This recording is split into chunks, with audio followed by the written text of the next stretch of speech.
Bismillahirrahmanirrahim. Assalamu alaikum dear students. Today my lecture is on test for convergent and divergent series. हमारे पास first result है इसका कि किसी भी सीरीज़ को आपने देखना है कि कोई भी सीरीज़ जो है वो कन्वर्ज कर रही है या डाइवर्ज कर रही है, तो उससे रिलेटेड हमारे पास क्या रिजल्ट्स हैं। तो पहला रिज़ल्ट हमारे पास है कि इफ़ द सीरीज़ जो है इज़ कन्वर्जेंट, तो then limit n approaching to infinity a n जो है वो ज़ीरो आना चाहिए। अब इसका मतलब ये नहीं है कि आप लिमिट कैलकुलेट करें तो ज़ीरो आ जाए तो हम कह देंगे सीरीज़ कन्वर्ज कर रही है। इसका मतलब ये है कि अगर कोई भी सीरीज़ आपको पता है कि वो कन्वर्जेंट है, जैसा कि हमें पता है कि जो मैट्रिक सीरीज़ है वो कन्वर्ज करती है अगर उसकी common ratio less than one आएगी। तो अभी हमें पता है कि मतलब जो मैट्रिक सीरीज़ है अगर वो कन्वर्ज कर रही है यानी उसकी common ratio less than one आ रही है, तो आप उसकी एन टर्म की जब आप रेशो लिमिट कैलकुलेट करेंगे एन अप्रोचिंग टू इन्फिनिटी, तो उसका आंसर हमेशा ज़ीरो आएगा। तो यहाँ से रिज़ल्ट याद रखना है कि कोई भी सीरीज जो है वो कन्वर्जेंट अगर होगी तो उसकी लिमिट ए एन की लिमिट एन टर्म की लिमिट ज़ीरो आएगी। लेकिन अगर किसी सीरीज़ की एन टर्म की लिमिट अगर ज़ीरो आ रही है तो हम ये नहीं कह सकते कि वो सीरीज़ जो है वो कन्वर्ज करेगी, यानी कन्वर्स ट्रू नहीं है। तो इसके प्रूफ देखते हैं हम। तो हम लेट कर लेते हैं कि जो a one plus a two plus and so on a n, ये जो सीरीज़ है इसको हमने एस एन लेट कर लिया। तो यहाँ से ए एन की वैल्यू इसी तरह एस एन माइनस वन जो होगा वो ए one plus a two plus A N minus one तक होगा। तो जब हम दोनों को माइनस करेंगे एस एन में से एस एन माइनस वन, तो वो आपके पास ए एन आएगा। तो इसका मतलब ए एन की वैल्यू जो आएगी वो एस एन माइनस वन आएगा। सिंस हम जानते हैं कि सीरीज़ जो है ये वाली ये गिवन है कि ये कन्वर्जेंट है, अगर कन्वर्जेंट है तो सीक्वेंस एस एन जो है ये सीक्वेंस एस एन ये कन्वर्जेंट होगी, क्योंकि हमने पीछे एक रिजल्ट पढ़ा था कि कोई भी सीरीज जो है वो कन्वर्जेंट है तो इसका मतलब है उस वो सीक्वेंस कन्वर्जेंट है। अगर सीक्वेंस कन्वर्जेंट है तो उसकी लिमिट जो है वो एस होगी। कोई नंबर ले लिया हमने, since n minus one approaching to infinity as n approaching to infinity, तो वी आल्सो हैव कि एस एन माइनस वन की लिमिट जो है वो भी एस होगी, क्योंकि लिमिट यूनिक होती है।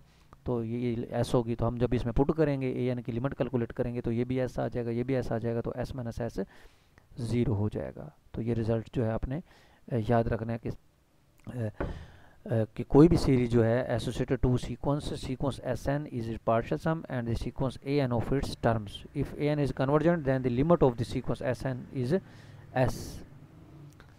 एक और हमारे पास टेस्ट है, ये डाइवर्जेंट का है कि अगर आपके पास if limit a n does not exist और लिमिट जो है नॉट इक्वल टू ज़ीरो, यानी अगर लिमिट जो है ए एन की लिमिट अगर एग्जिस्ट नहीं करती यानी इन्फानाइट आती है या ज़ीरो के बराबर नहीं आती, यानी ज़ीरो नहीं आती, ज़ीरो के अलावा कोई और नंबर आ जाती है, तो देन हम कहेंगे कि जो सीरीज़ है वो डाइवर्जेंट है।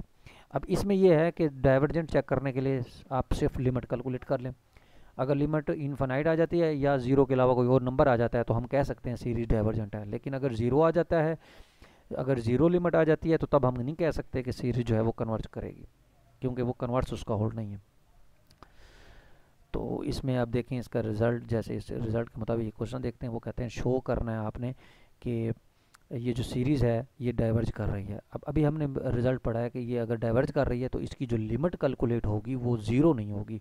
तो हमने इस पर लिमिट अप्लाई की, limit n approaching to infinity a n पर लिमिट अप्लाई की n square over five n square plus four. तो इसमें से एन स्क्वायर जो है आपने यहाँ से कॉमन ले लिया, तो five plus four over n square हो जाएगा, तो वो एन स्क्वायर से कैंसल आउट। तो जब एन अप्रोचिंग टू इन्फिनिटी यहाँ अप्लाई करूँगा तो फोर ओवर इन्फिनिटी जीरो, यानी वन ओवर फाइव, और one over five is not equal to zero. जब ये जीरो नहीं है इट मीन्स लिमिट जीरो नहीं आ रही, इसका मतलब है ये जो सीरीज़ है ये डाइवर्ज करेगी। इसी तरीके से ये कुछ रूल हैं इसके, अगर ये दो सीरीज़ हैं अगर ये कन्वर्जेंट हैं तो हमारे पास ये कुछ रिजल्ट्स हैं जो आपने याद रखने हैं कि अगर किसी सीरीज़ के साथ ए एन के साथ कांस्टेंट मल्टीप्लाई हो रहा है तो वो कांस्टेंट बाहर आ जाएगा। अगर दो टर्म्स सीरीज़ सीक्वेंस ऐड हो रही हैं तो उसमें सिग्मा अप्लाई करेंगे तो समीशन ए एन पर अलग हो जाएगा, बी एन पर अलग हो जाएगा। इसी तरीके से सब्ट्रैक्शन में भी इसी तरीके से होता है। ये सेफ और सेफ रिज़ल्ट किसके लिए, अगर आपके पास क्या कहते हैं इसको, ये कन्वर्जेंट है। अगर ये कन्वर्जेंट नहीं है तो देन ये होल्ड नहीं होगा। तो इसी तरीके से हम लेट कर लेते हैं कि ए आई जो है इसका सम एस एन है, ए एन का जो है वो एस है, बी आई जो है इसका टी एन है और बी एन जो है वो टी ले लिया।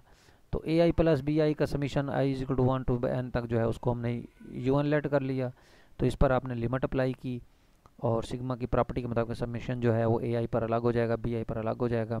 तो जब लिमिट अप्लाई होगी तो ये हमारे पास देखें, ये आपके पास एस एन है, ये आपके पास टी एन है, तो जब इस पर लिमिट लगी तो ये एस प्लस टी होगा, तो यहाँ से कन्वर्ज हो गया कि ये कन्वर्जेंट है, यानी summation A N plus B N भी कन्वर्जेंट है। यानी अगर आपके पास समीशन ए एन और समीशन बी एन अलग अलग सीरीज़ हैं, अगर ये कन्वर्जेंट है तो उनका एडिशन जो है वो भी कन्वर्जेंट होगा। अब जैसा कि यहाँ देखें एग्जांपल, वो कहते हैं आपके पास एक सीरीज़ आपको गिवन दी हुई है, इसमें दो सीरीज़ हैं, मतलब देखें अगर ये सीरीज़ अलग है और ये सीरीज़ अलग है, ये दो है, अगर ये दोनों अलग अलग कन्वर्जेंट है तो इट मीन कि ये कन्वर्जेंट होगा। तो अब समीशन 1/2n अलग हो गया, तो summation 3/n into n plus one अलग हो गया। अब समीशन 1/2 की पावर n पे आप देखें पहली टर्म जो है 1/2 है और कॉमन रेशो जो है वो भी 1/2 आ रही है, क्योंकि इसमें आप n को 1 पुट करें, पहली टर्म 1/2 आ रही है, n को 2 पुट करें 1/2 स्क्वायर, 1/2 की 3, इसी तरह पहली टर्म 1/2 और कॉमन रेशो जो है वो भी 1/2 आ रहा है, क्योंकि ये ज्योमेट्रिक सीरीज़ है। तो आपने जब इसका सम कैलकुलेट किया इन्फिनाइट का, तो पहली term divide by 1 minus common ratio, तो 1/2 डिवाइड बाय 1 माइनस 1/2, तो 1 माइनस 1/2 भी 1/2 होता है, तो कैंसिल आउट होने के बाद 1 आ गया, इट मीन के देखें ये सीरीज़ का सम जो है वो 1 कैलकुलेट हो गया। इसी तरीके से हम दूसरी कैलकुलेट करते हैं 3/n into n plus one, तो 3 ना भी लें, 1/n into n plus one ले लें, तो इसका भी जब आप n को 1 पुट करेंगे, फिर n को 2 पुट करेंगे, 3 पुट करेंगे, तो जब सम कैलकुलेट करेंगे तो उसका भी जो है एग्जांपल 8 जो होल कह रहे हैं, एग्जांपल 8 प्रीवियस वीडियो में हमने डिस्कस की थी ये, तो ये भी इसी तरीके से इसका सम कैलकुलेट हुआ, ये भी 1 आ गया, तो इसका भी आंसर 1, इसका भी आंसर 1, तो ये 3 इंटू 1 प्लस 1, तो ये आपके पास इसका टोटल सम जो है वो 4 कैलकुलेट हो गया। तो ये देखें यहाँ n 1 पुट करें तो 1/2 आ गया, फिर n को 2 पुट किया तो ये आ गया 2 इंटू 2 प्लस 1, मतलब ये एक सीरीज़ बनती है जिसको हमने मतलब सम कैलकुलेट किया था प्रीवियस वीडियो में एग्जांपल 8। तो इसी तरीके से आप ये नेक्स्ट जो है ये एग्जांपल जो है वो इसी तरीके से चेक कर सकते हैं।